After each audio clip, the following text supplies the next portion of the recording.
तर मी आलो GCC हॉटेलमध्ये ट्रेनिंगसाठी. तर आज आमचा दुसरा दिवस होता. त्याच्यासाठी मग लवकर सकाळी आम्ही आवरलं वगैरे आणि राहुल आणि मी निघालो ऐरोलीमधून डायरेक्ट ठाण्याकडे. कारण ठाण्यामधून पुन्हा आम्हाला पुढं मीरा भाईंदरला जायचं होतं. मग तिथं कुठं GCCचं हॉटेल होतं. मग काय उचलली स्कूटी डायरेक्ट निघालो वापस आम्ही तिकडे जायला. आता इकडं ठाण्यामध्ये ट्रेनचं म्हणजे मेट्रोचं चालू बरं का काम. ते काम झालं म्हणजे गर्दी कमी व्हायची. जाता जाता आम्हाला मग देवांचं दर्शन झालं. मग काय त्याच्यानंतर पुढे गेलो. भाई एवढ्या मोठ्या मोठ्या बिल्डिंगा बघून का नाही नुसतं चक्र येत होत्या. काय सांगावं तरी बी एवढी लोक राहते त्याच्यात. फायनली आम्ही पोहोचलो बाबा हॉटेलमध्ये. इथं गाडी वगैरे लावली आणि डायरेक्ट निघालो पुढं. सनबाथ घेत घेत हॉटेलमध्ये गेलो. तिथं बघितलं घसरगुंड्या होत्या. खेळायची लई इच्छा होती पण म्हटलं हाकलून देतील हॉटेलवाले. तेवढ्यात मॅडम आल्या. मग ब्रेकफास्ट वगैरे केला आम्ही. तर इथं बघू शकता तुम्ही मेळाच लागतो MR लोकांचा. तुम्हाला कधी म्हणजे असं वाटलं असेल फील केलं असेल तुम्ही कमेंट करा कधी इथं GCCला आला वगैरे असाल तर.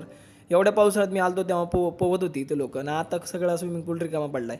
मग काय चेक भाई ढिरी वाढली जराशी जरा काम करावं लागणार आहे.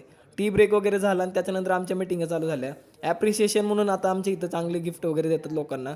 आम्ही मग तेच चेक करत होतात. तर ट्रेनिंग वगैरे संपली आमची मीटिंग संपली. त्याच्यानंतर आम्ही डायरेक्ट निघायला वापस.